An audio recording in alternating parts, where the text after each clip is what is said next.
Ho, ho, ho, ho, ho. Ang panahon, katulad din yan ng pag-ibig. Nagbabago ang panahon, ganun din sa pag-ibig. Kaya kung maghanap ka rin lang ng mamahalin, piliin mo na yung mas mahal mo talaga. Hindi yung napipilitan ka lang. Baka kasi dumating yung time, bigla kang magbago. Hindi pala siya ang kailangan. Dahil ang gusto pala ng puso mo, yung matibay, hinaharap ang anumang hamon sa buhay. Marunong maglaan ng oras para sa ikatibay ng inyong relasyon sa panahon kayo. Para tumibay ang pundasyon na itinatag yung dalawa. Yan ang kailangan. Huwag mong sabihing wala ka. Responsibilidad mong pangalagaan na naging kayong dalawa. Tama ba ako? Tama di ba? Kahit wala ka, hindi mo kailangan ang sobrang halaga ng pera. Basta magkasama kayong dalawa. Hindi para gumasta. Dahil ba wala ka, hindi na kailangan magbanding kayong dalawa.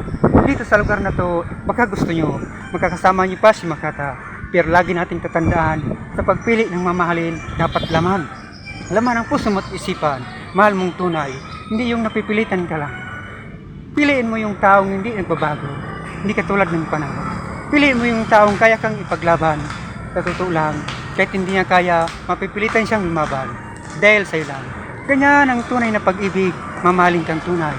Pero lagi nating tatandaan, isa isip, isa puso, huwag ang bawal, nang hindi ka iwan, nang walang mawasak na dangal, hindi masira, mawasak na. Sino siya? Ang bangis niyang gumiling, ang bangis niyang gumiling, ang bangis niyang